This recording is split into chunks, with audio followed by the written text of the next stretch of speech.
Hello po, Sir Jonas Macapagal. Ako po si Judy Sisiku from the SIT 2D po, and ito po yung registration form na akin pong nagawa at sisimula ko po ito sa akin pong title, which is yung name, section, and activity to ko. Kapag ka po niran po natin siya, makikita po natin ito sa pinakataas. Ayan po. Then, dito naman po tayo sa form. Nilagay ko po dito H1 para po ito sa font size po. Ang nilagay ko po sa H1 is registration, at siya po yung pinakamalaking font size dito. Ayan po, makikita po natin siya. Then, after naman po, naglagay lang po ako ng label para po sa UN, username, input type niya po is text, name niya po is username. So, run lang po natin. Ayan po lalabas. Makikita po natin username, yung box niya po. Then, i-type niyo lang po yung pang username. Ganyan po. Then, naglagay lang din po ako ng dalawang BR for spacing po para po mas maganda tingnan. Then, another label naman po para sa pass. Pass, ibig sabihin po is password, input type, password, and yung name niya po is password. Kapag po niran po natin siya, ito po yung mangyayari. Password, sa box lang po ulit, then dyan po tayo magta-type. Pag nag-type naman po tayo dito, ganyan po yung mangyayari. Kumbaga na-hide po siya, compared po dun sa una na nakikita siya. Pero pag sa password, na-hide siya.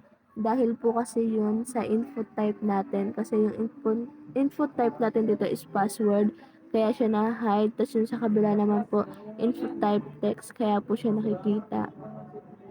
So, another BR lang po ulit for spacing. At dito naman po ulit tayong another label po ulit for FN, which is po yung first name niya. Input type niya po text, first name. Then, kapag niran po natin siya, ganito po ulit. First name, another box, then dyan po natin siya ita-type. Then, ganun po ulit. Paulit ulit lang po siya. Another VR, then for label naman po ulit tayo, last name, info type, text, name niya, last name, then run po ulit natin. Sa last name po, ganun po ulit. Type nyo lang po yung last name. Then, dito naman po ulit tayo, another spacing po. Dito na po tayo ulit for another label para po ito sa age. Input type niya po is number. Ang name niya po is age. Kapag naran po natin siya, ganito po ang mangyayari. Kapag pinindot natin ito, ganyan po siya. Ang keyboard na lalabas is number. Kunyari po 19 na po. Ganyan po. Kasi po ang input type niya po is kasi is number, kaya po number yung lumabas. Another BR lang po ulit for spacing. Then H2 po para sa gender, medyo maliit sa registration na font size. Then kapag niran po natin siya, ganyan po ang mangyayari. Then input type lang po ulit tayo for radio, name, sex, value female, label niya po is for female. Ganon din po pag dito, input type, radio, female, male, ganun po. Yan po ang lalabas. Kunyari male ka po, kunyari female ka. Ganun. For dito naman po tayo sa another H2, kasi laki lang po siya ng gender. Ang hobbies, ang nilagay ko po dito is hobbies. Yan, makikita po natin yan. Then, ang nilagay ko po doon na pwedeng pagpilian is for label po ulit. Singing, input, checks back, ID singing, ganun din po. Label for dancing, input type, check box, label for magmahal ng maling tao. Ayan.